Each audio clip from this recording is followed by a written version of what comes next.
Le millionnaire aperçut sa domestique en train de prendre de la nourriture dans une poubelle, et en découvrant la raison, il se mit à pleurer. Avant de commencer l'histoire, n'oubliez pas de laisser un like et de vous abonner à la chaîne pour voir plus d'histoires comme celle-ci. Sur une colline dominant l'horizon de la ville se dressait majestueusement la demeure de Charles Montaigne, avec ses colonnes de marbre et ses fenêtres scintillant comme des diamants sous le soleil. La propriété était un véritable témoignage de réussite et d'opulence. À 45 ans, Charles incarnait le triomphe. Son entreprise de technologie, VisionTech, avait révolutionné l'industrie avec des innovations dignes des films de science-fiction. Ce matin-là, Charles s'était réveillé avec le doux murmure des draps de soie égyptienne, s'étirant paresseusement pour profiter du luxe qui l'entourait.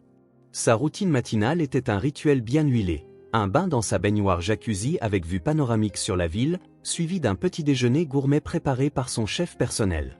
Tout en savourant son café importé, Charles parcourait les dernières nouvelles sur sa tablette ultramoderne.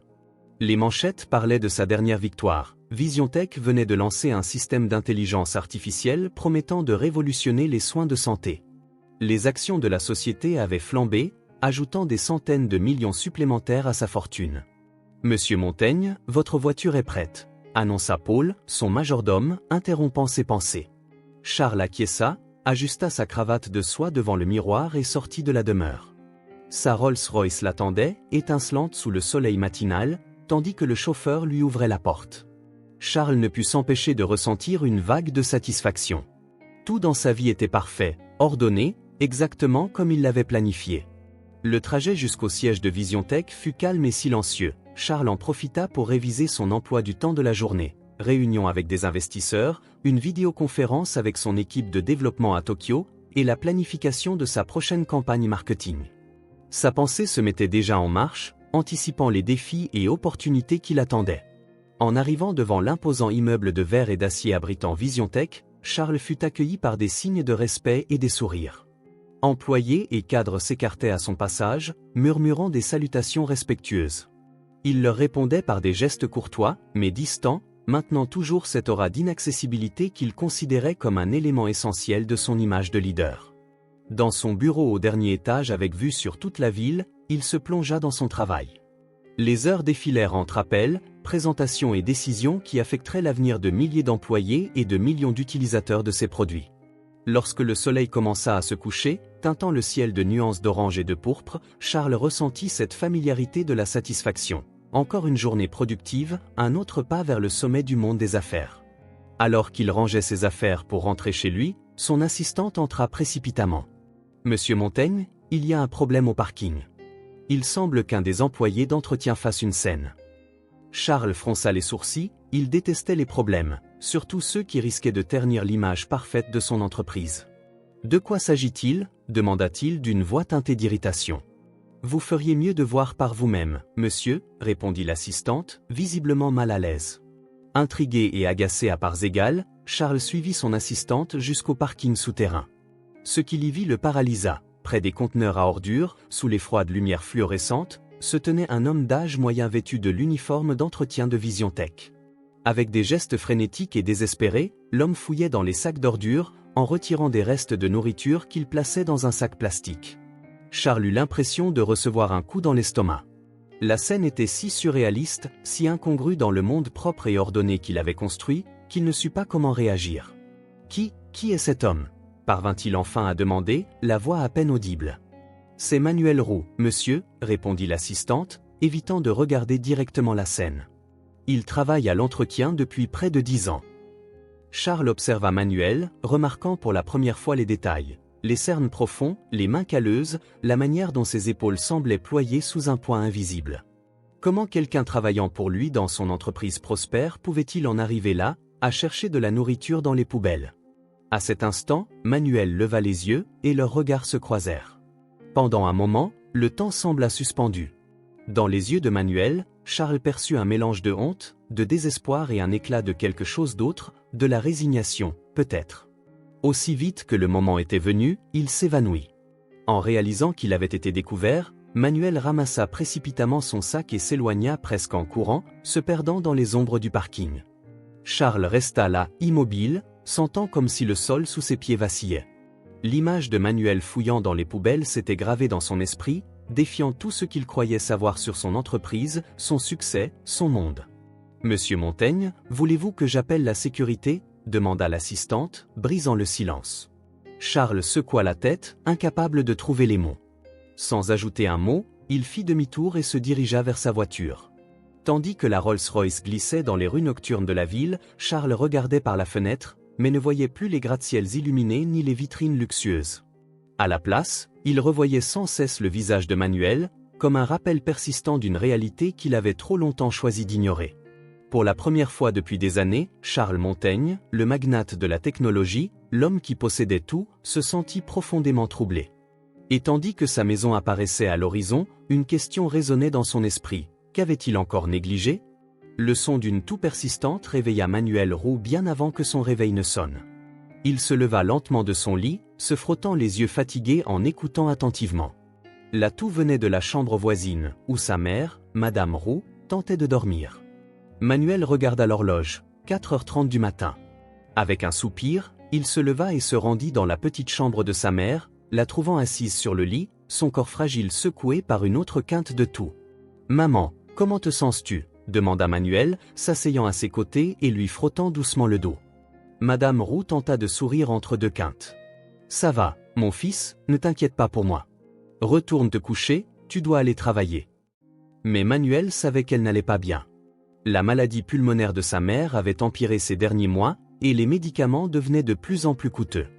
Il regarda autour de la petite pièce, remarquant les fissures sur les murs, la peinture écaillée, le vieux ventilateur qui ne fonctionnait presque plus. Ce n'était pas ici que sa mère devait passer ces dernières années. Après s'être assuré que Madame Roux avait pris ses médicaments et s'était rendormie, Manuel retourna dans sa chambre, mais le sommeil l'avait déjà quitté. Assis au bord du lit, il était envahi de préoccupations. Le bruit de petits pas le tira de ses pensées. Sa fille aînée, Lucie, âgée de 10 ans, apparut à la porte, se frottant les yeux encore ensommeillés. « Papa, est-ce que mamie est encore malade ?» demanda-t-elle d'une voix inquiète. Manuel força un sourire. « Ne t'en fais pas, mon amour, mamie a juste besoin de repos. Retourne te coucher, il est encore tôt. » Lucie hocha la tête mais, au lieu de retourner dans sa chambre, s'approcha et serra son père dans ses bras. Manuel la pressa contre lui, sentant un nœud dans sa gorge. Comment pouvait-il expliquer à sa fille que les choses allaient s'améliorer, alors qu'il n'en était même pas certain lui-même? Quand Lucie retourna enfin dans sa chambre, Manuel se leva et commença à se préparer pour une nouvelle journée de travail. Dans la cuisine, en préparant un petit déjeuner simple, son regard se posa sur le réfrigérateur presque vide. Son estomac se noua en repensant à ce qu'il avait dû faire la veille au parking de VisionTech. La honte et la culpabilité le submergèrent de nouveau, mais il les repoussa avec détermination. Il ferait ce qu'il fallait pour nourrir sa famille. À 6h pile, Manuel quitta son petit appartement dans un quartier modeste de la ville. Le contraste avec le monde vers lequel il se dirigeait ne pouvait être plus frappant. En marchant vers l'arrêt de bus, il voyait ses voisins débuter leur journée, des ouvriers de construction portant leurs outils, des mères accompagnant leurs enfants à l'école avant de se rendre à leur propre travail, des retraités balayant les trottoirs devant leur maison. Le trajet en bus fut long et serré, mais Manuel n'y prêta guère attention. Son esprit était occupé à faire des calculs, essayant d'étirer son salaire pour couvrir toutes les nécessités, le loyer, la nourriture, les médicaments de sa mère, les fournitures scolaires des enfants. Peu importe ses efforts, les chiffres ne s'équilibraient jamais. En arrivant aux portes imposantes de VisionTech, Manuel ressentit un nœud familier dans l'estomac. Il entra par la porte de service, saluant d'un geste ses collègues de la maintenance. Tous portaient le même uniforme gris, devenant presque invisible dans les couloirs étincelants de l'entreprise. Au fil de la journée, Manuel circulait dans les étages de la société comme un fantôme, nettoyant, réparant, veillant à ce que tout fonctionne parfaitement pour les ingénieurs et dirigeants, qui ne remarquaient même pas sa présence. À chaque passage près de la cafétéria, l'odeur de la nourriture fraîche faisait gronder son estomac, lui rappelant la pénurie à la maison. Lors de sa pause, Manuel s'assit dans un coin reculé de la zone de maintenance, sortant son maigre déjeuner, un sandwich simple et une pomme un peu abîmée. En mangeant, il ne pouvait s'empêcher de repenser à la scène de la veille, et la honte le submergea de nouveau en se rappelant l'expression choquée sur le visage de Monsieur Montaigne. « Tout va bien, Manuel ?» demanda Rosa, une de ses collègues, en s'asseyant à côté de lui. Manuel força un sourire. « Oui, juste un peu fatigué. Ma mère ne va pas bien. » Rosa acquiesça avec compassion. « Si tu as besoin de quelque chose, tu sais que tu peux compter sur moi. Manuel la remercia du geste, mais savait bien que Rosa avait ses propres difficultés, chacun ici avait ses propres luttes. Le reste de la journée se déroula dans un flou de tâches répétitives et de soucis constants. Quand l'heure de rentrée arriva enfin, Manuel se sentait épuisé, physiquement et émotionnellement, mais sa journée était loin d'être terminée. En chemin, il s'arrêta à une pharmacie pour acheter les médicaments de sa mère. Le prix avait encore augmenté, et Manuel sentit une pression dans la poitrine en voyant ce qu'il restait dans son portefeuille après avoir payé. Arrivé à son immeuble, il monta les escaliers lentement, chaque pas demandant un effort. Avant d'entrer dans son appartement, il s'arrêta un moment, prit une profonde inspiration et afficha son meilleur sourire. Il ne voulait pas que ses enfants perçoivent son inquiétude. « Papa !» crièrent Lucie et son frère cadet, Michel, âgé de 7 ans, en courant pour l'embrasser dès qu'il entra. « Mes amours !» répondit Manuel en les étreignant fermement. Pendant un instant, toutes ses préoccupations semblèrent s'évanouir. La soirée se déroula selon la routine habituelle, aider les enfants avec leurs devoirs, préparer un dîner simple, veiller à ce que sa mère prenne ses médicaments. Pendant qu'il faisait la vaisselle, Manuel écoutait Lucie lire une histoire à Michel, et le son de leur rire était comme un baume pour son âme fatiguée. Plus tard, après avoir mis les enfants au lit, Manuel s'assit sur le petit balcon de l'appartement, regardant les lumières de la ville au loin. Il pouvait voir l'immeuble de Visiontech, brillant comme un phare de richesse et de réussite. L'image de M. Montaigne revint à son esprit, accompagnée d'un mélange d'émotions, honte, ressentiment, et une pointe d'espoir qu'il ne pouvait s'expliquer. Manuel sortit de sa poche un petit collier en argent, la seule chose de valeur qui lui restait. Il avait appartenu à sa défunte épouse, Hélène, et c'était le dernier souvenir qu'il avait d'elle. Il caressa le pendentif avec nostalgie, se rappelant des jours meilleurs. Que penserait Hélène de sa situation actuelle? Serait-elle déçue?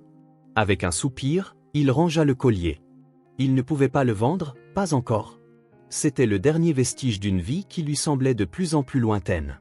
Alors qu'il se préparait à dormir, Manuel se promit qu'il trouverait un moyen de continuer pour ses enfants, pour sa mère, pour la mémoire d'Hélène.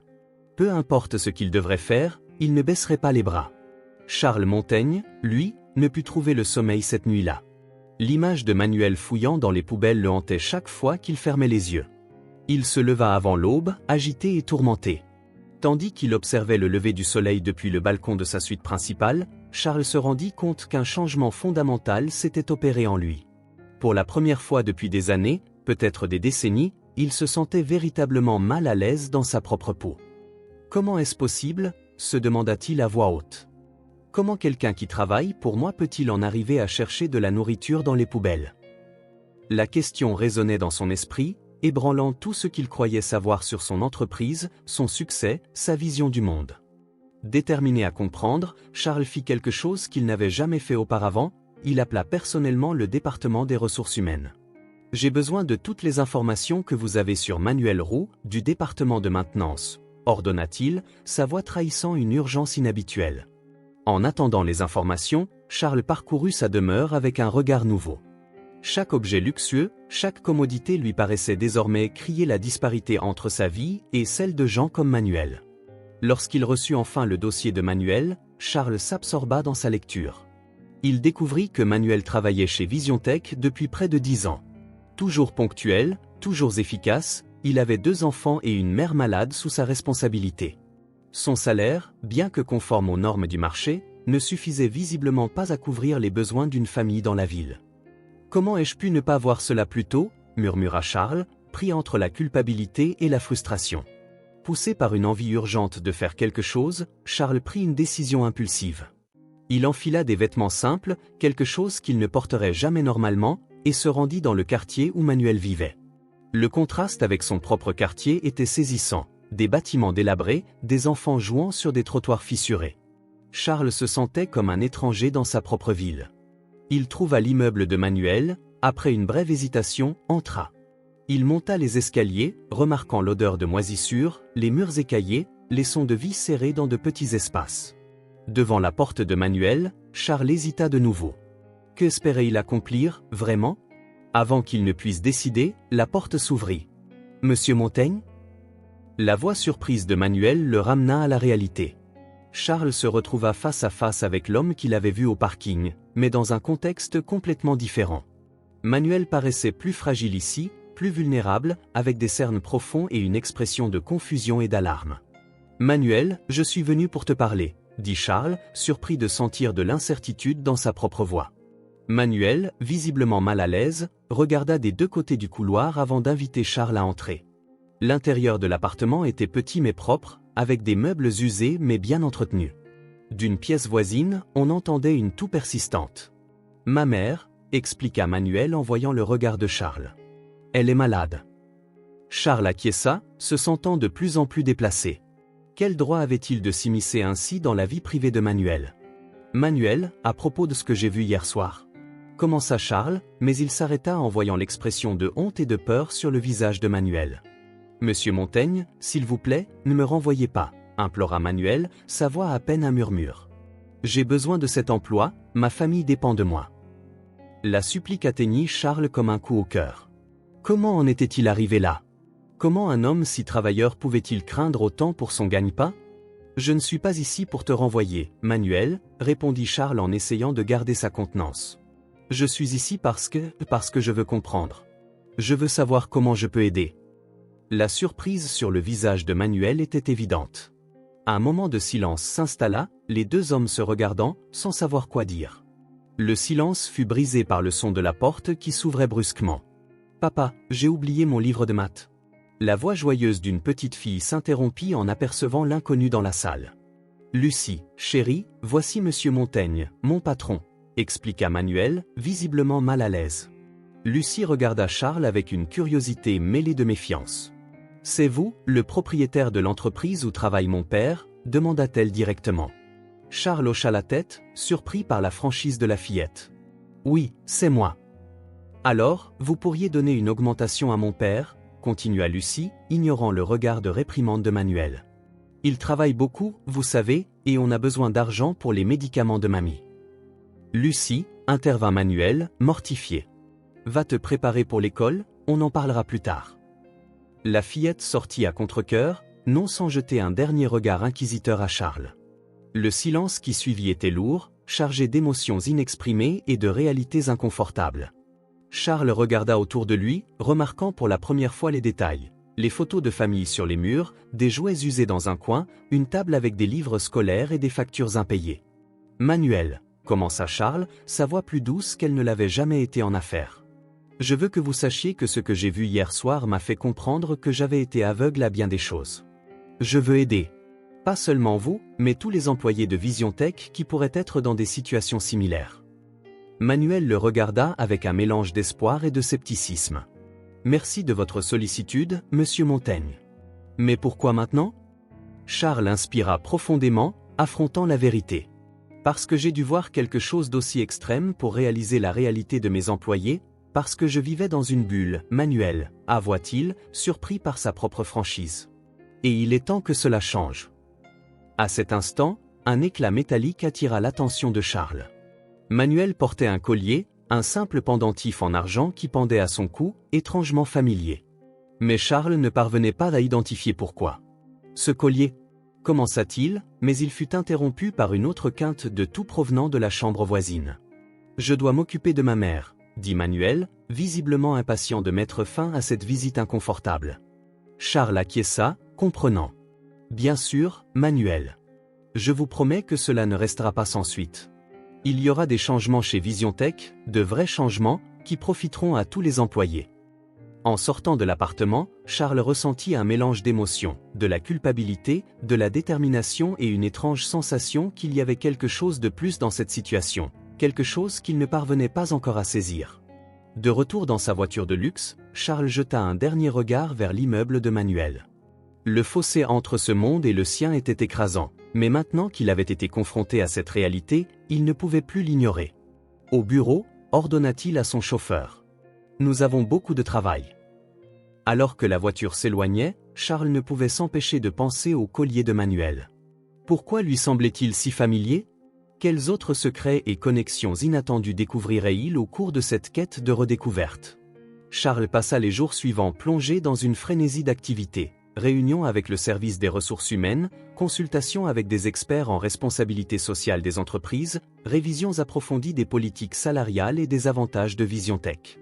Chaque nouvelle information ne faisait qu'accentuer son sentiment de culpabilité et sa détermination à opérer de vrais changements. Cependant, au milieu de ce tourbillon d'activités, Charles ne pouvait chasser de son esprit l'image du collier de Manuel.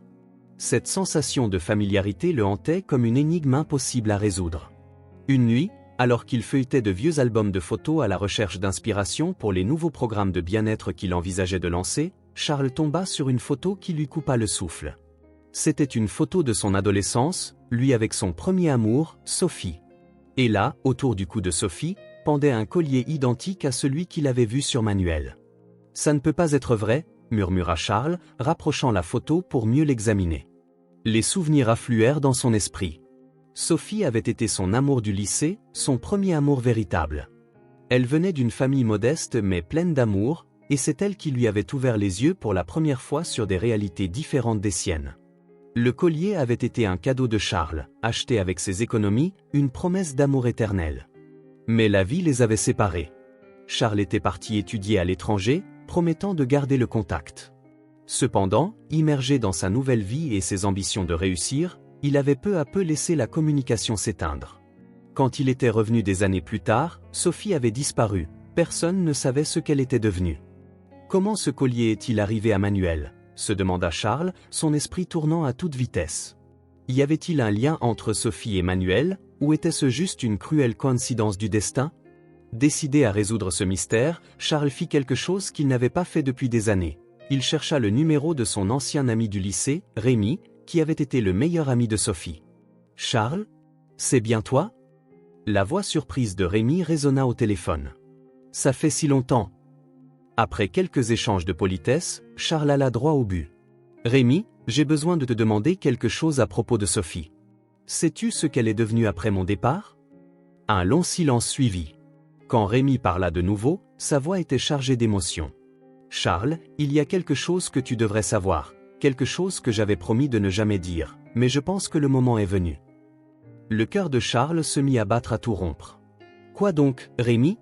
Dis-le-moi, je t'en prie. » Sophie était enceinte quand tu es parti, lâcha Rémi. Elle n'a pas voulu te le dire parce qu'elle savait combien c'était important pour toi d'étudier à l'étranger. Elle comptait en parler à ton retour, mais... Charles eut l'impression que le sol s'ouvrait sous ses pieds. Enceinte ? Mais, qu'est-ce qui s'est passé ? Où est-elle maintenant ? Je suis désolé, Charles. Sophie est décédée pendant l'accouchement, répondit Rémi, la voix brisée. Ça a été très dur pour tout le monde, mais le bébé a survécu, un garçon. La famille de Sophie l'a élevé. Charles s'effondra dans son fauteuil, le cerveau en ébullition. Et le garçon, qu'est-il devenu ? La dernière chose que j'ai entendue, c'est qu'il s'appelait Manuel. Manuel Roux, comme le nom de jeune fille de Sophie. Le monde de Charles s'arrêta. Manuel, son employé, l'homme qu'il avait vu chercher dans les poubelles, celui dont la pauvreté l'avait bouleversé jusqu'à la moelle, pourrait être son propre fils. « Rémi, dis-moi tout ce que tu sais », murmura Charles, la voix tremblante. Tandis que Rémi lui racontait tout ce qu'il savait du destin de Sophie et de son fils, Charles sentait que sa vie entière se réécrivait, chaque décision, chaque étape de sa réussite, à présent vue sous un jour nouveau. Cette nuit-là, Charles ne dormit pas. Il resta éveillé, regardant de vieilles photos de Sophie, cherchant dans ces images les traits de Manuel. Comment avait-il pu ne pas s'en rendre compte plus tôt ? Combien de fois était-il passé à côté de son propre fils sans le savoir ? Le lendemain, avec des cernes sous les yeux et le cœur lourd, Charles prit une décision. Il devait parler à Manuel, lui révéler la vérité, tenter de réparer des années d'absence involontaire. Mais comment annoncer à quelqu'un qu'il a été son patron distant pendant des années alors qu'en réalité, il est son père ? Comment rattraper une vie entière d'absence et de négligence ? Charles passa les jours suivants dans un état d'agitation constant. D'un côté, il mettait en œuvre des changements radicaux chez VisionTech, augmentation salariale, meilleurs avantages sociaux, programme de bien-être pour les employés. De l'autre, il luttait avec la vérité qu'il venait de découvrir et la meilleure façon de la révéler. Enfin, après une semaine de débats intérieurs, Charles décida qu'il devait parler de nouveau à Manuel. Cette fois, cependant, la conversation aurait un poids bien plus important. Manuel fut surpris lorsqu'il reçut l'appel du bureau de M. Montaigne, lui demandant une nouvelle rencontre. Les derniers jours avaient été un tourbillon de changements chez VisionTech, des augmentations salariales inattendues, de nouveaux avantages, et même la promesse d'un programme de bourse pour les enfants des employés. Tout le monde dans l'entreprise parlait de la transformation soudaine de M. Montaigne. Lorsque Manuel entra dans le bureau de Charles, il remarqua immédiatement quelque chose de différent. L'homme d'affaires, d'ordinaire impeccablement soigné, paraissait fatigué, avec des cernes visibles et une expression de profonde préoccupation sur le visage. « Manuel, asseyez-vous, s'il vous plaît, » dit Charles, sa voix empreinte d'une émotion que Manuel ne parvint pas à identifier. Manuel s'assit, nerveux. Malgré les récentes améliorations, des années de précarité l'avaient habitué à toujours s'attendre au pire. Charles prit une profonde inspiration avant de parler. « Manuel, il y a quelque chose que je dois vous dire, quelque chose qui changera nos vies à jamais. » Manuel sentit son cœur s'emballer. Qu'est-ce qui pouvait être si important ? Il y a quelques jours, lorsque je suis venu chez vous, j'ai remarqué le collier que vous portez, commença Charles. Ce collier, il a une histoire que vous devez connaître. Instinctivement, Manuel porta la main à son collier. C'était à ma mère, dit-il doucement. C'est la seule chose qu'il me reste d'elle. Charles hocha la tête, les yeux brillants de larmes contenues. Votre mère s'appelait bien Sophie, n'est-ce pas ? Manuel le regarda, surpris. Oui. Comment le savez-vous ? Parce que c'est moi qui le lui ai offert, répondit Charles, sa voix à peine un murmure. Sophie et moi étions ensemble, il y a bien des années. Le silence qui suivit fut assourdissant. Manuel regardait Charles avec une expression de confusion et de doute. « Qu'est-ce que vous dites » demanda Manuel, la voix tremblante.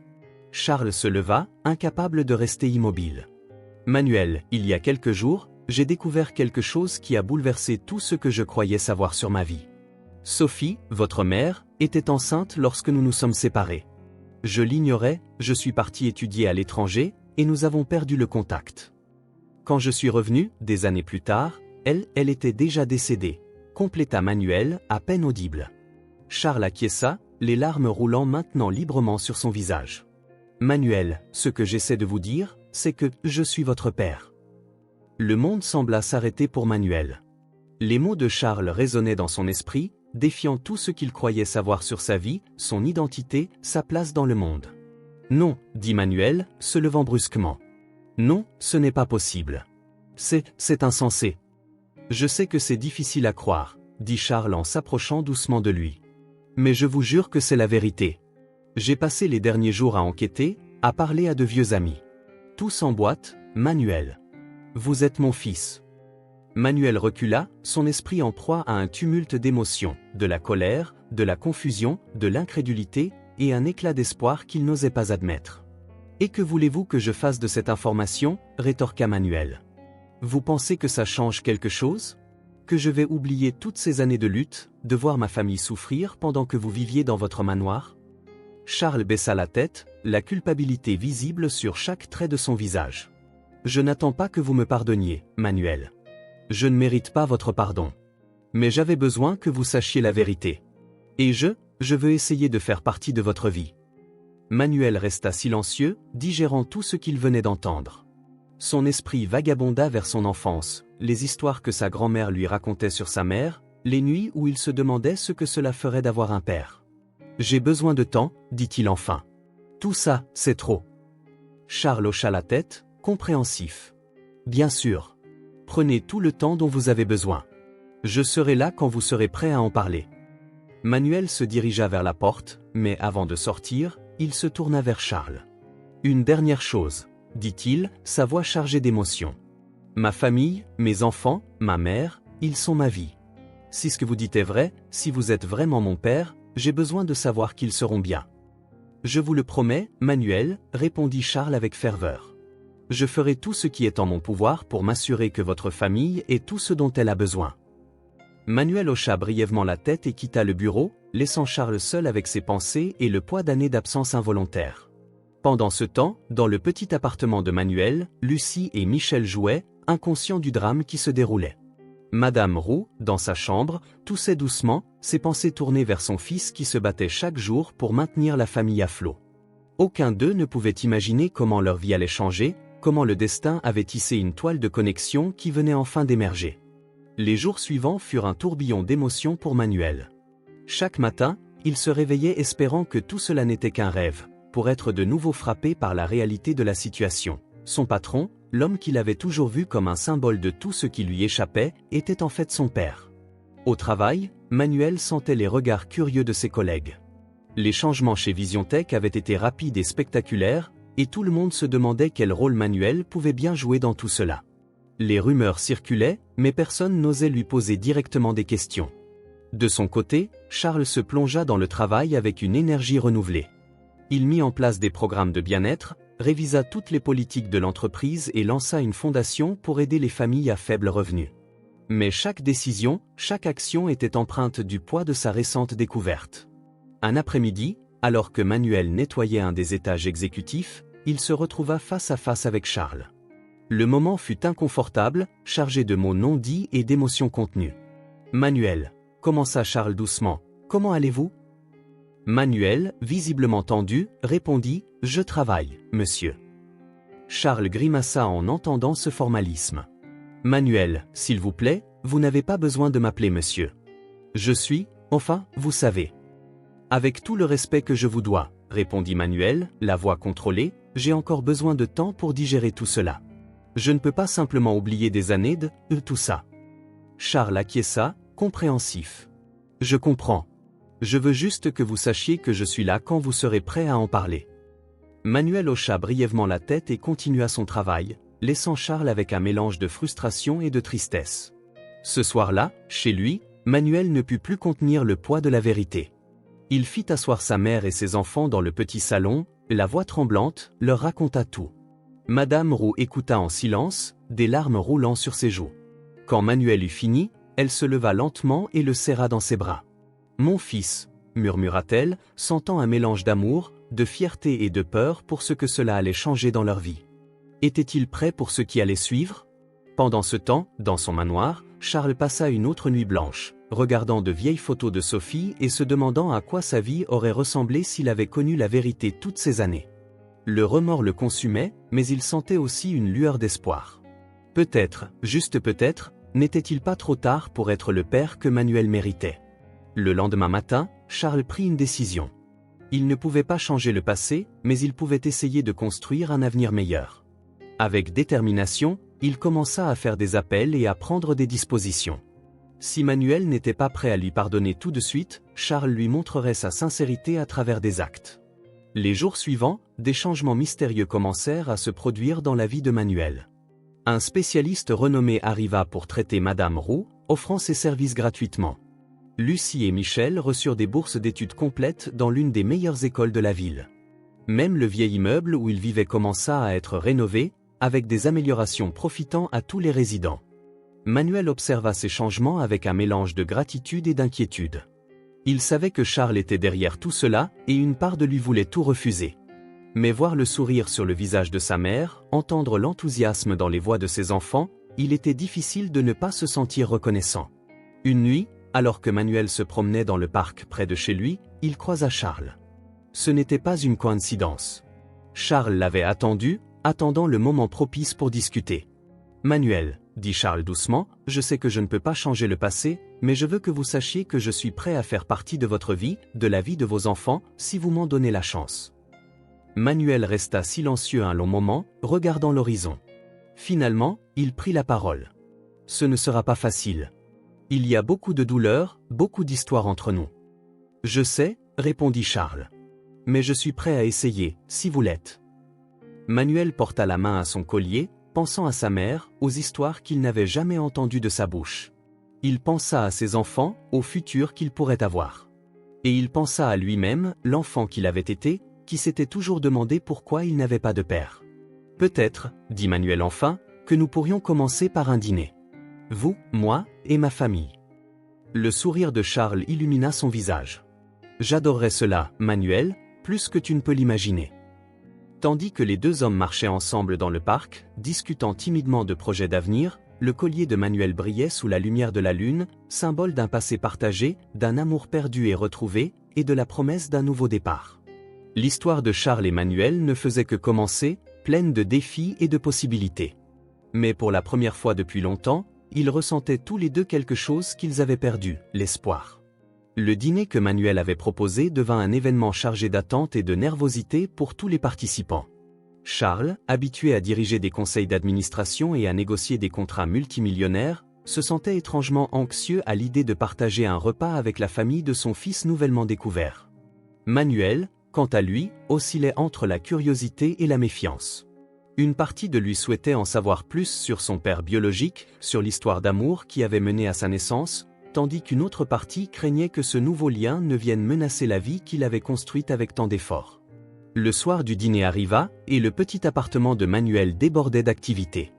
Madame Roux, se sentant mieux grâce au nouveau traitement, insista pour cuisiner elle-même, remplissant la maison des arômes de son fameux ragoût.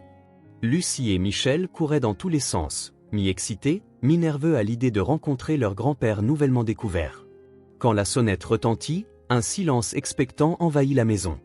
Manuel ouvrit la porte et trouva Charles, habillé de manière décontractée mais élégante, tenant un bouquet de fleurs et un sac de cadeaux. « Bonsoir », dit Charles, sa voix trahissant un léger tremblement. « J'espère ne pas être trop en avance. » Manuel fit non de la tête et l'invita à entrer. « Vous êtes arrivé à temps. Entrez, je vous en prie. » En entrant dans la pièce, Charles fut immédiatement entouré par la chaleur et le chaos organisé d'une véritable famille. Madame Roux sortit de la cuisine, s'essuyant les mains sur son tablier. « Monsieur Montaigne, » dit-elle, sa voix mélangeant respect et un soupçon de défi maternel, « bienvenue chez nous. » Charles s'approcha d'elle et lui offrit les fleurs. « S'il vous plaît, appelez-moi Charles, et merci de m'accueillir chez vous. » Lucie et Michel, jusque-là cachés derrière le canapé, s'approchèrent timidement. Charles s'accroupit pour être à leur hauteur, leur adressant un sourire ému. « Bonjour, » dit-il, sa voix chargée d'émotions contenues. « Vous devez être Lucie et Michel. C'est un plaisir de vous rencontrer. » Lucie, toujours la plus courageuse, fit un pas en avant. « C'est vrai que vous êtes notre grand-père » Charles acquiesça, les yeux brillants de larmes non versées. « C'est vrai, même si c'est aussi nouveau pour moi. J'espère que nous pourrons apprendre à mieux nous connaître. » Michel, encore timide, s'avança un peu. « Vous avez vraiment un grand manoir avec une piscine et tout ?» Manuel s'apprêtait à réprimander Michel pour sa question directe, mais Charles éclata de rire. « Oui, j'ai une grande maison avec une piscine. Peut-être qu'un jour, vous pourrez la visiter, si vos parents sont d'accord. » Le dîner se déroula dans une ambiance de précaution initiale, qui laissa peu à peu place à une chaleur timide. Madame Roux, d'abord méfiante, se surprit à partager des anecdotes de l'enfance de Manuel, tandis que Charles écoutait attentivement chaque mot, essayant de reconstruire dans son esprit les années perdues. Au fil de la soirée, les conversations devinrent plus profondes. Manuel, encouragé par l'atmosphère détendue, osa poser la question qui lui trottait dans la tête. « Charles, » commença-t-il, la voix douce mais ferme, « pourriez-vous me parler de ma mère? Comment vous êtes-vous rencontrés? Comment était-elle » Un silence expectant tomba sur la table. Charles prit une gorgée d'eau, se préparant à répondre. « Sophie était extraordinaire », commença-t-il, sa voix chargée d'émotion. « Nous nous sommes rencontrés en terminale. J'étais le garçon riche typique, arrogant, persuadé que le monde tournait autour de moi.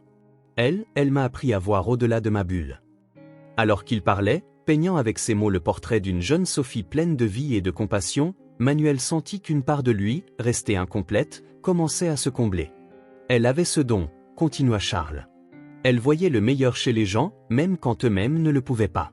C'est elle qui m'a inspiré à vouloir utiliser la technologie pour rendre le monde meilleur. Bien qu'il m'ait fallu des années pour me rappeler cette leçon. » Madame Roux, qui écoutait attentivement, intervint. « Sophie parlait toujours de vous avec tendresse, même après votre départ. Elle n'a jamais voulu que Manuel grandisse avec du ressentiment. » Ces mots frappèrent Charles de plein fouet. « Je ne méritais pas sa bonté.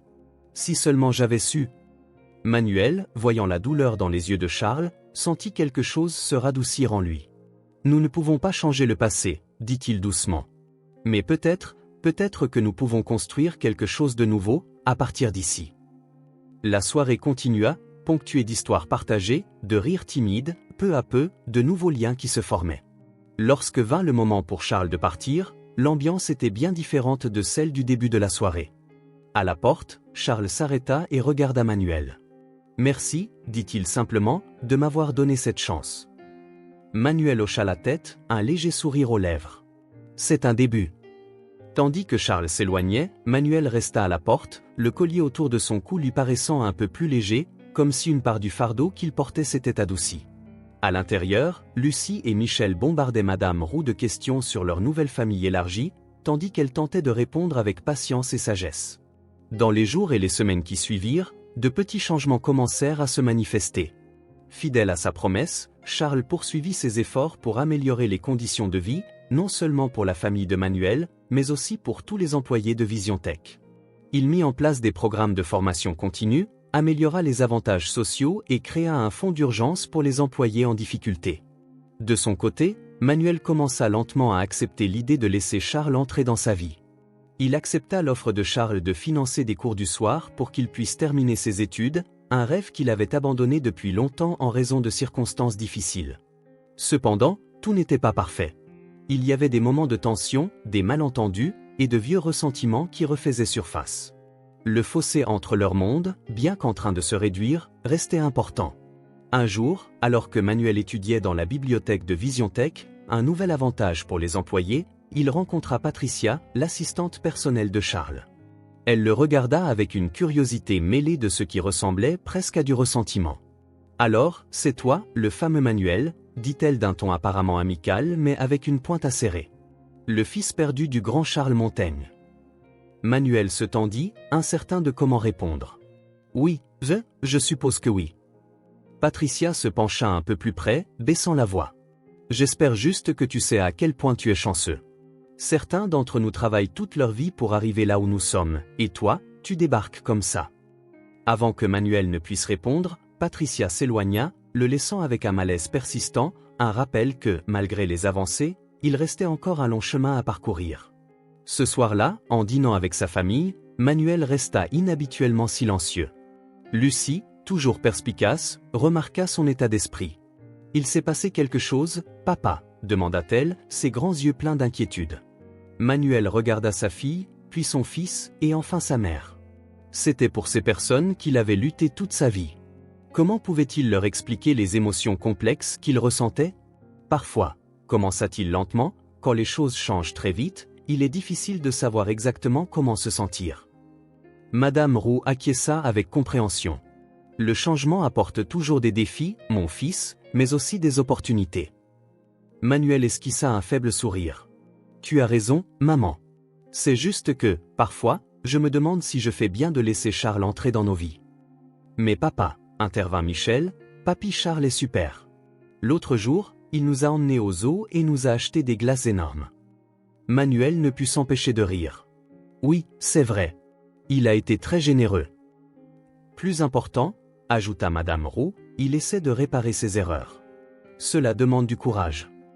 Manuel hocha la tête, pensif. Il savait que sa mère avait raison.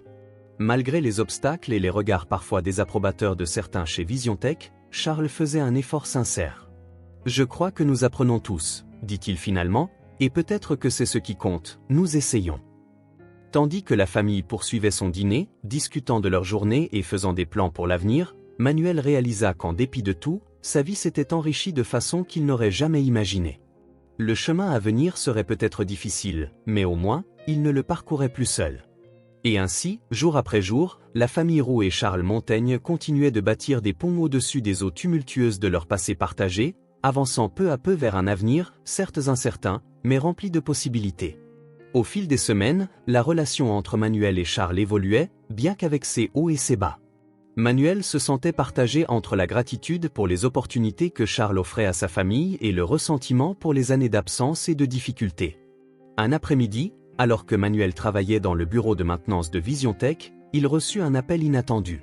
C'était Patricia, l'assistante de Charles. « Manuel, » dit-elle, la voix tendue, « Monsieur Montaigne souhaite vous voir dans son bureau, tout de suite. » Intrigué et légèrement inquiet, Manuel se rendit à l'étage exécutif. En entrant dans le bureau de Charles, il se trouva face à une scène tendue. Charles se tenait près de la fenêtre, la posture rigide, tandis que Patricia le regardait avec un mélange de triomphe et d'anxiété. « Que se passe-t-il » demanda Manuel, sentant qu'il venait de marcher en pleine tempête. Charles se retourna, le visage fermé mais chargé d'émotions contenues. « Manuel, asseyez-vous, s'il vous plaît. Nous devons discuter de quelque chose. » Manuel s'assit, le cœur battant à tout rompre. Avait-il fait quelque chose de mal ? Charles regrettait-il de l'avoir reconnu comme son fils ? Patricia m'a apporté certaines informations, commença Charles, la voix maîtrisée. Des informations sur votre passé. Manuel sentit son sang se glacer. Qu'est-ce que Patricia avait bien pu découvrir? Apparemment, continua Charles, il y a quelques années, vous avez été impliqué dans un incident dans votre ancien travail. Quelque chose en rapport avec de l'argent qui aurait disparu. La mémoire frappa Manuel comme un coup de tonnerre. Il se souvenait de ces jours sombres où sa mère était gravement malade et où il n'avait pas d'argent pour les médicaments. Il avait pris une décision désespérée, une décision qu'il regrettait profondément depuis. Commença Manuel, la voix tremblante. Je peux expliquer. Patricia intervint, la voix chargée d'accusation. Expliquez quoi? Que vous êtes un voleur? Que vous avez trompé Monsieur Montaigne tout ce temps? Ça suffit, Patricia, déclara Charles d'une voix ferme, surprenant les deux. Il se tourna ensuite vers Manuel, la voix adoucie. Manuel, je veux entendre votre version. S'il vous plaît, dites-moi ce qui s'est passé. Manuel prit une profonde inspiration, rassemblant son courage. C'était il y a 5 ans. Ma mère était très malade, et nous avions désespérément besoin d'argent pour ses médicaments. J'ai pris de l'argent de la caisse de mon ancien travail. J'avais l'intention de le rendre, mais vous vous êtes fait prendre, compléta Charles. Manuel acquiesça, honteux. J'ai perdu mon emploi. J'ai dû faire des travaux communautaires et payer une amende. Depuis, j'essaie de corriger cette erreur, de devenir un homme meilleur pour ma famille. Le silence qui suivit était lourd. Patricia observait la scène avec un triomphe évident, espérant sans doute que Charles renverrait Manuel sur le champ. Mais la réaction de Charles surprit tout le monde. Manuel, dit-il doucement, merci pour votre honnêteté. Je sais ce que c'est que de prendre des décisions désespérées quand on se sent sans autre option. Il se tourna ensuite vers Patricia, adoptant un ton autoritaire. Patricia, merci pour votre diligence. Mais à l'avenir, je vous prie de me transmettre ce type d'informations directement, en privé. Vous pouvez disposer. Patricia quitta le bureau, visiblement déconcertée par la tournure des événements. Une fois seul, Charles s'assit près de Manuel et lui adressa un sourire étrange mais sincère. Mon fils, dit-il avec douceur, nous faisons tous des erreurs.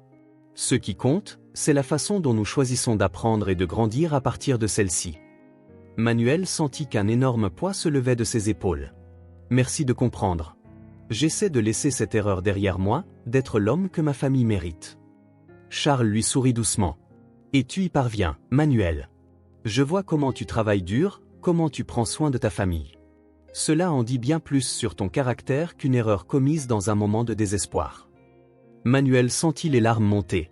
Pour la première fois, il ressentait que Charles le voyait, non pas simplement comme un employé ou un fils nouvellement découvert, mais comme un homme complexe, avec sa propre histoire et ses luttes. Il y a autre chose dont je voulais parler avec toi, continua Charles. J'ai pensé à lancer un programme de mentorat chez VisionTech, où des employés expérimentés guideraient les plus jeunes ou ceux qui souhaitent progresser dans leur carrière. J'aimerais que tu en fasses partie. Ta persévérance, ton expérience de vie, serait inestimable pour les autres. Manuel resta sans voix. Mais, je ne suis qu'un agent de maintenance. Charles secoua la tête. Tu es bien plus que cela, Manuel. Tu as traversé des difficultés que beaucoup de nos employés ne peuvent même pas imaginer. Ta résilience, ton éthique de travail, c'est cela que je veux que tu partages avec les autres. Pour la première fois depuis qu'il avait appris la vérité sur son père, Manuel sentit une véritable connexion avec Charles. Ce n'était pas seulement le lien du sang, mais une compréhension mutuelle, un respect au-delà des titres et des statuts. Je serais honoré de faire partie de ce programme, dit enfin Manuel. Charles sourit, un sourire authentique qui illumina son visage. Excellent. Nous travaillerons ensemble sur les détails. En quittant le bureau de Charles, Manuel se sentait différent. La honte de son passé, bien que toujours présente, ne semblait plus être un fardeau insupportable. À la place, il ressentait une nouvelle détermination, un but renouvelé. Ce soir-là, chez lui, Manuel raconta ce qui s'était passé à sa famille.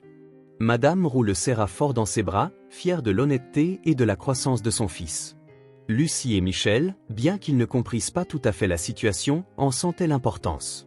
Alors, ça veut dire que maintenant, tu vas travailler dans un beau bureau comme Papy Charles, demanda Michel, enthousiaste. Manuel sourit doucement. Pas exactement, Michel. Mais cela signifie que j'aurai l'opportunité d'aider d'autres personnes dans l'entreprise, de partager ce que j'ai appris. Lucie, toujours perspicace, regarda son père avec des yeux brillants. Je suis fier de toi, papa. Tu nous as toujours appris à être honnête et à travailler dur, même quand les choses sont difficiles. » Les mots de sa fille touchèrent profondément Manuel. Il réalisa qu'en dépit de tous les défis qu'ils avaient affrontés, il avait réussi à transmettre des valeurs importantes à ses enfants. « Merci, mon amour, » dit-il en serrant Lucie dans ses bras. « Nous apprenons et grandissons tous ensemble. » Les mois suivants furent une période de transformation pour Manuel et sa famille. Le programme de mentorat chez VisionTech décolla avec succès, et Manuel se retrouva à partager son expérience et ses connaissances avec des employés de divers départements. Sa perspective unique, combinant son expérience de terrain et sa nouvelle position, s'avéra précieuse pour beaucoup. Charles, de son côté, continua d'implémenter des changements chez VisionTech, inspirés en grande partie par les idées et suggestions de Manuel.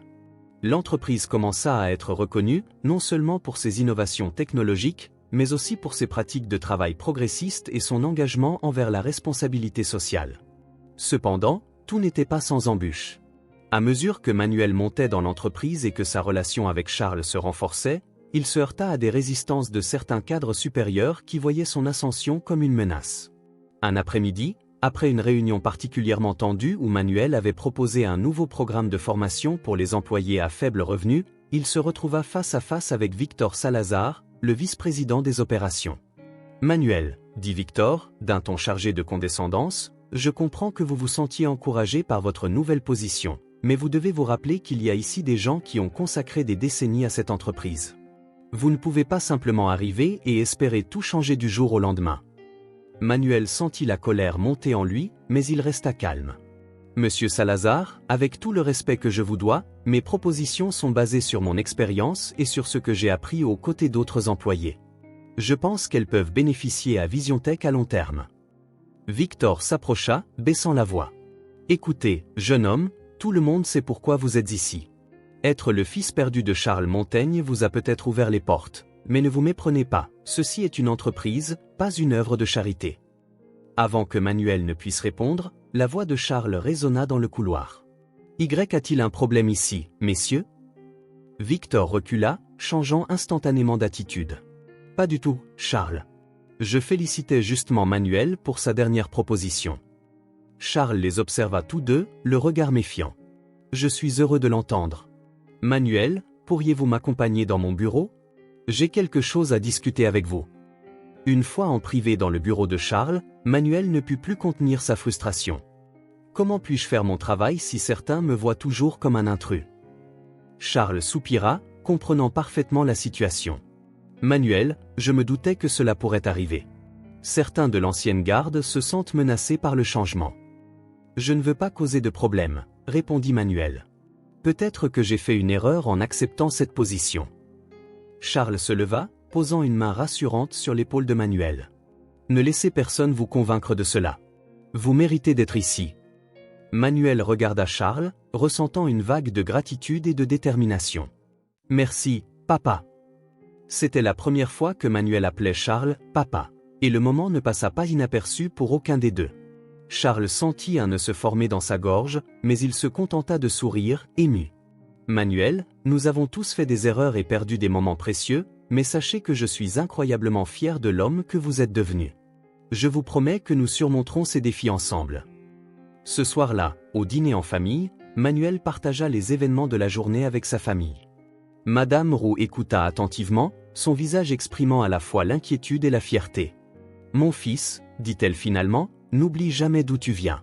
Ta force ne réside ni dans ton nouveau titre ni dans ta relation avec Charles. Elle est dans ton cœur, dans ton expérience et dans ton désir d'aider les autres. » Lucie, qui avait été inhabituellement silencieuse, prit la parole. « Papa, tu te souviens quand tu m'as appris à faire du vélo ?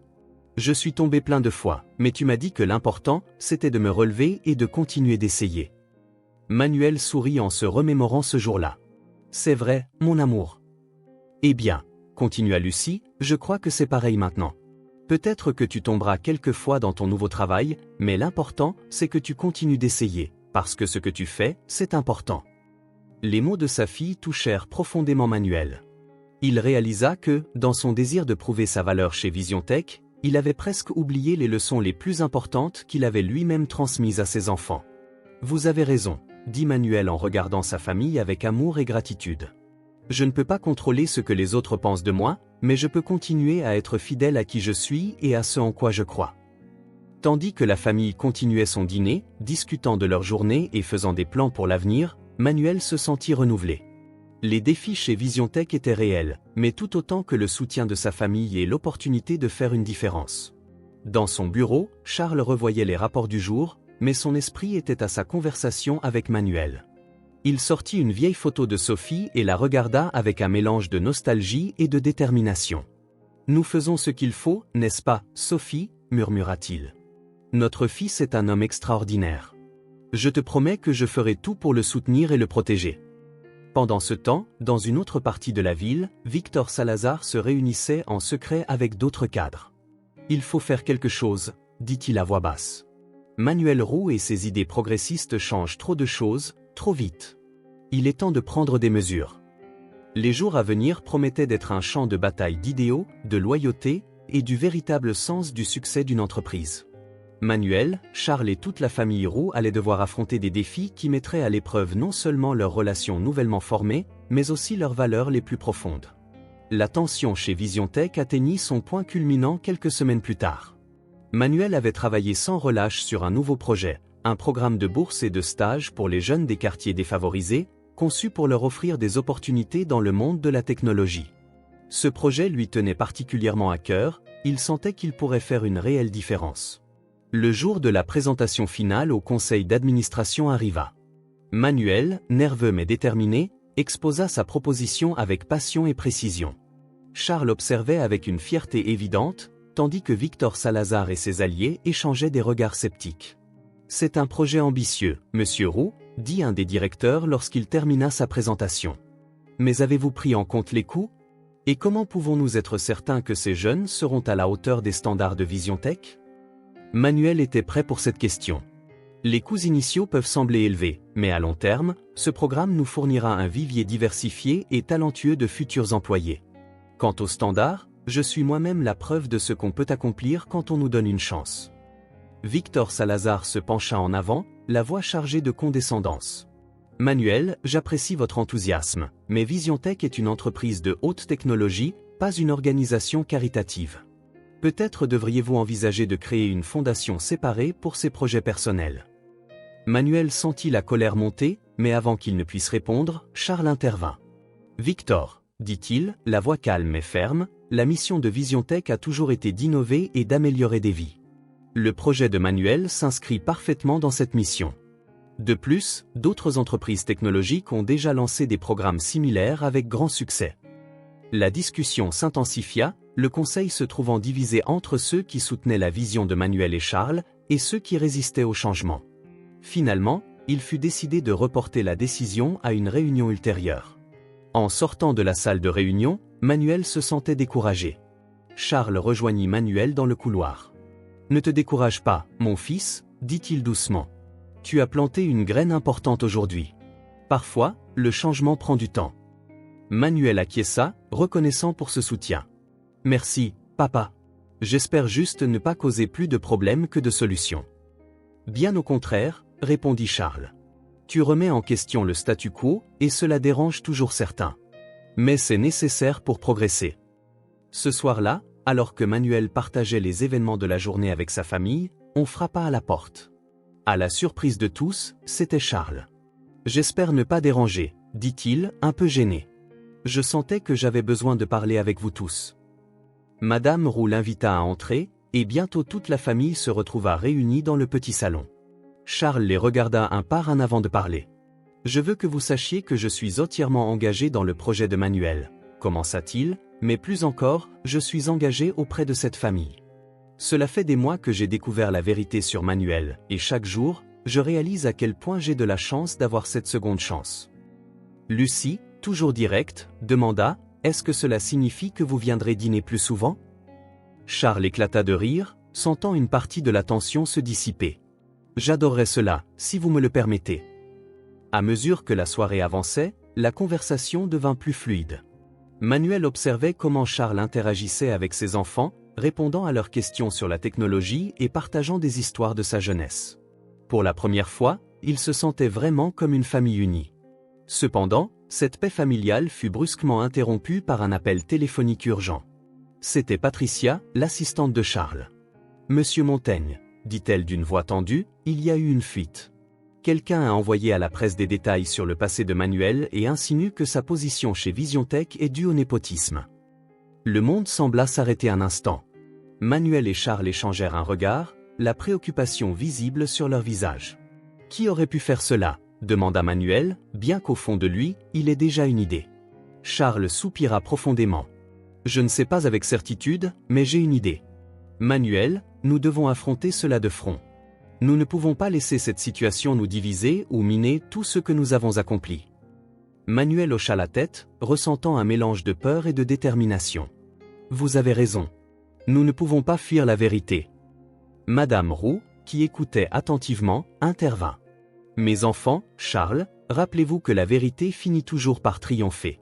Ce qui compte, c'est comment vous choisissez de l'affronter. » Lucie et Michel, bien qu'ils ne comprissent pas tout à fait la situation, se rapprochèrent de leur père pour l'embrasser. « Nous sommes avec toi, papa, » dit Lucie doucement. Charles, observant cette scène, sentit un mélange de fierté et de détermination. « Nous affronterons cela ensemble, en famille. » Les jours suivants furent un tourbillon d'activités. Les gros titres des journaux et les reportages ne parlaient que du « scandale » chez VisionTech, fils illégitime du magnate de la technologie, népotisme ou rédemption, disaient les manchettes. Manuel se sentait accablé. Chaque fois qu'il sortait, il ressentait les regards et les murmures des voisins. Chez VisionTech, certains collègues l'évitaient, tandis que d'autres lui offraient des mots de soutien. Charles, quant à lui, faisait face au conseil d'administration et répondait aux questions exigeant des explications immédiates. Au milieu de ce chaos, Charles prit une décision audacieuse, il convoqua une conférence de presse, mais à une condition, Manuel serait à ses côtés. Le jour de la conférence arriva, la salle était remplie de journalistes et de caméras. Manuel, vêtu d'un costume que Charles lui avait offert, se tenait droit, déterminé. Avec Manuel à ses côtés, Charles prit une profonde inspiration avant de commencer. « Bonjour à tous. Merci d'être ici aujourd'hui. Ces derniers jours, de nombreuses histoires et rumeurs ont circulé concernant ma relation avec Manuel Roux et sa position chez VisionTech. Aujourd'hui, nous sommes ici pour raconter la vérité, toute la vérité. » Charles raconta alors l'histoire complète, sa relation avec Sophie, leur séparation, la découverte que Manuel était son fils, et comment cela l'avait poussé à reconsidérer non seulement sa vie personnelle, mais aussi la direction de VisionTech. « Oui, j'ai commis des erreurs dans le passé, » continua Charles, des erreurs qui ont causé de la souffrance à des personnes qui ne le méritaient pas. Mais je suis ici aujourd'hui, non pour demander pardon, mais pour montrer comment nous transformons ces erreurs en quelque chose de positif. À la surprise de tous, Charles passa ensuite le micro à Manuel. Nerveux mais résolu, Manuel prit la parole. « Je m'appelle Manuel Roux. Il y a quelques mois, j'étais employé à la maintenance chez VisionTech, luttant pour subvenir aux besoins de ma famille. Oui, j'ai commis une erreur dans mon passé, une erreur née du désespoir et de l'amour pour ma mère malade. Mais cette erreur ne me définit pas. Ce qui me définit, ce sont les leçons que j'en ai tirées, le travail acharné que j'ai fourni, et le désir de créer un monde meilleur pour mes enfants et pour tous ceux qui, comme moi, ont dû faire face à des difficultés. » Manuel poursuivit en expliquant les programmes qu'il avait proposés chez VisionTech, et comment son expérience de vie lui avait donné une perspective unique sur les besoins des employés et de la communauté. « Je ne suis pas ici par népotisme, » conclut-il. « Je suis ici parce que je crois au pouvoir de la seconde chance, à l'importance de la diversité des perspectives dans le milieu de travail et au potentiel de VisionTech d'être non seulement une entreprise prospère, mais aussi une force pour le bien dans notre société. » Quand Manuel termina, il y eut un moment de silence dans la salle. Puis, à la surprise de tous, quelqu'un commença à applaudir, bientôt rejoint par toute la salle. Charles, les larmes aux yeux, serra Manuel dans ses bras devant les caméras. « Je suis fier de t'appeler mon fils, » dit-il pour que les micros captent ces mots. Les questions des journalistes affluèrent, mais Charles et Manuel y répondirent avec honnêteté et grâce. Quand la conférence de presse se termina, la narration avait changé. Ce n'était plus une histoire de scandale, mais de rédemption, de seconde chance, et d'une entreprise qui osait penser différemment. Les jours suivants, la réaction du public fut massivement positive. Les actions de VisionTech, qui avaient initialement chuté avec le scandale, recommencèrent à grimper. Plus important encore, d'autres entreprises commencèrent à contacter VisionTech, intéressés par l'implantation de programmes similaires à ceux proposés par Manuel. Cependant, tout n'était pas résolu. Victor Salazar et ses alliés au sein du conseil d'administration restaient un obstacle pour Charles et Manuel. Ils savaient que la bataille pour l'âme de VisionTech n'était pas encore terminée. Une nuit, alors que Manuel dînait avec sa famille, il reçut un appel de Charles. « Mon fils, » dit Charles, la voix chargée d'émotion.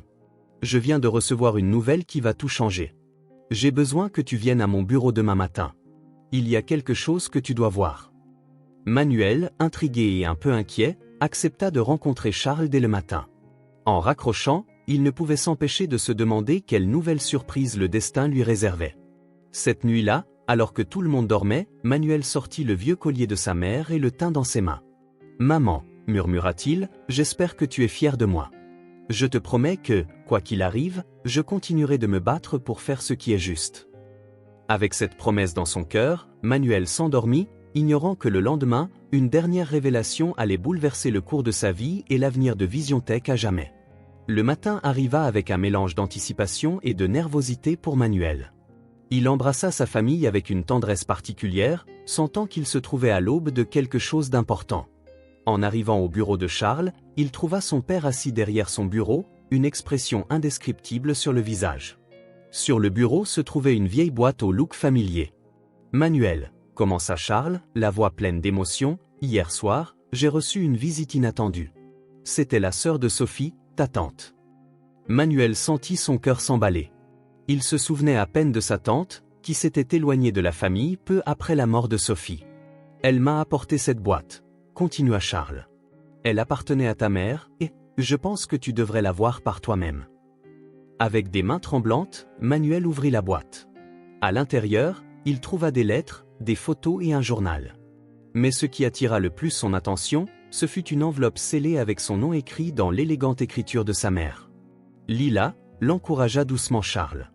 Manuel ouvrit l'enveloppe et commença à lire. « Mon cher Manuel, si tu lis ceci, cela signifie que je ne suis plus avec toi. Il y a tant de choses que j'aimerais te dire, tant de câlins que j'aimerais te donner, mais le temps est court et il y a quelque chose d'important que tu dois savoir. Ton père, Charles, ne sait pas que tu existes. J'ai pris la décision difficile de ne pas lui dire quand il est parti étudier à l'étranger. Je ne voulais pas qu'il abandonne ses rêves pour nous. Peut-être que c'était une erreur, mais c'était une décision prise par amour. Mais il y a autre chose, quelque chose qui pourrait tout changer. Avant de rencontrer Charles, j'ai travaillé comme stagiaire dans l'entreprise qui allait devenir VisionTech. Pendant ce temps, j'ai découvert quelque chose. La technologie qui a propulsé l'entreprise au succès n'a pas été créée par les fondateurs originaux. Elle est le fruit du travail d'un groupe de jeunes stagiaires, dont moi-même. Dans cette boîte, tu trouveras des preuves, des prototypes, des notes, tout ce qu'il faut pour révéler la vérité. Je ne cherche ni vengeance ni reconnaissance posthume, poursuivait la lettre. Mon espoir est que cette information puisse être utilisée pour faire le bien, pour garantir que VisionTech devienne la force positive que j'ai toujours rêvé qu'elle puisse être. Manuel, mon amour, je te fais confiance pour faire ce qu'il faut avec ces informations. Je sais que tu es devenu un homme bon et juste. Je suis fier de toi, plus que les mots ne pourraient l'exprimer. Avec tout mon amour, maman. » Manuel termina de lire, les larmes coulant librement sur ses joues. Il leva les yeux vers Charles, qui était visiblement ému lui aussi. « Je n'en avais aucune idée, » murmura Charles. « Sophie a toujours été brillante, mais ça... » Manuel hocha la tête, essayant de digérer l'ampleur de cette révélation. « Que faisons-nous maintenant ?» Charles se leva et marcha jusqu'à la fenêtre, regardant la ville qui s'étendait sous leurs yeux. « Nous faisons ce qu'il faut, » dit-il finalement. « Nous honorons l'héritage de Sophie. » Dans les semaines qui suivirent, Charles et Manuel travaillèrent sans relâche. Avec l'aide d'avocats et de spécialistes en technologie, ils vérifièrent l'authenticité des informations fournies par Sophie. La vérité était indéniable, VisionTech avait été fondée sur le travail non reconnu de jeunes talents brillants. Muni de cette vérité, Charles convoqua une réunion d'urgence du conseil d'administration. La révélation provoqua une onde de choc, mais Charles ne cherchait pas à blâmer qui que ce soit. « Messieurs, » dit-il d'une voix ferme, « nous avons une opportunité unique. Nous pouvons utiliser ces informations pour transformer VisionTech en quelque chose de vraiment révolutionnaire. » Manuel intervint alors, « Nous proposons de créer une fondation en l'honneur de ma mère et de tous les jeunes innovateurs dont les noms ont été oubliés. Cette fondation sera dédiée à soutenir les jeunes talents issus de communautés marginalisées, leur offrant la chance de développer leurs idées et d'être reconnus pour leur travail. La proposition rencontra une certaine résistance, en particulier de la part de Victor Salazar et de ses alliés, mais les preuves étaient irréfutables et la vision présentée par Charles et Manuel était puissante. Finalement, après des heures de débat, le Conseil vota en faveur de la proposition. VisionTech entrait dans un nouveau chapitre, marqué par la transparence, l'inclusion et la responsabilité sociale. Dans les mois suivants, la transformation de VisionTech fit les gros titres à travers le monde. La Fondation Sophia Roux devint un phare d'espoir pour de jeunes innovateurs venus de tous horizons. Manuel, désormais officiellement reconnu comme le fils de Charles et nommé directeur de la Fondation, travailla sans relâche pour réaliser la vision de sa mère. Charles, de son côté, trouva un nouvel élan dans son travail. Il ne s'agissait plus seulement de profit et de technologie, mais de créer un héritage positif, d'utiliser le pouvoir de l'innovation pour améliorer des vies. Un an après cette révélation, la famille Roux se retrouva pour un dîner spécial. Madame Roux, maintenant complètement rétablie grâce à de meilleurs soins médicaux, observait avec fierté son fils et ses petits-enfants interagir avec Charles. « Sophie serait si fière », dit-elle doucement à Manuel. Manuel acquiesça, touchant le collier qu'il portait désormais en permanence. « Je sais, maman. Parfois, j'ai l'impression qu'elle est avec nous, nous guidant. » Tandis que la famille partageait des rires et des souvenirs, Manuel réfléchit à l'incroyable chemin qu'avait été sa vie. De simple employé de maintenance luttant pour joindre les deux bouts, il était devenu directeur d'une fondation qui changeait des vies. De fils sans père, il était devenu une part d'une famille unie et aimante. Le collier autour de son cou, autrefois symbole de perte et de secret, représentait désormais quelque chose de bien plus fort, le pouvoir de l'amour, de la vérité et de la persévérance pour surmonter tous les obstacles. Cette nuit-là, en se préparant à dormir, Manuel regarda par la fenêtre vers les lumières de la ville. Il pensa à sa mère, à Charles, à ses enfants, et à tous les jeunes dont les vies étaient transformées grâce à la Fondation Sophia Roux. « Merci, maman », murmura-t-il vers le ciel étoilé. « Ton amour et ton courage nous ont menés jusqu'ici. Je te promets que ton héritage vivra pour toujours. » Et ainsi, avec le cœur rempli de gratitude et d'espoir pour l'avenir, Manuel ferma les yeux, sachant que demain apporterait de nouveaux défis et des opportunités pour rendre le monde meilleur.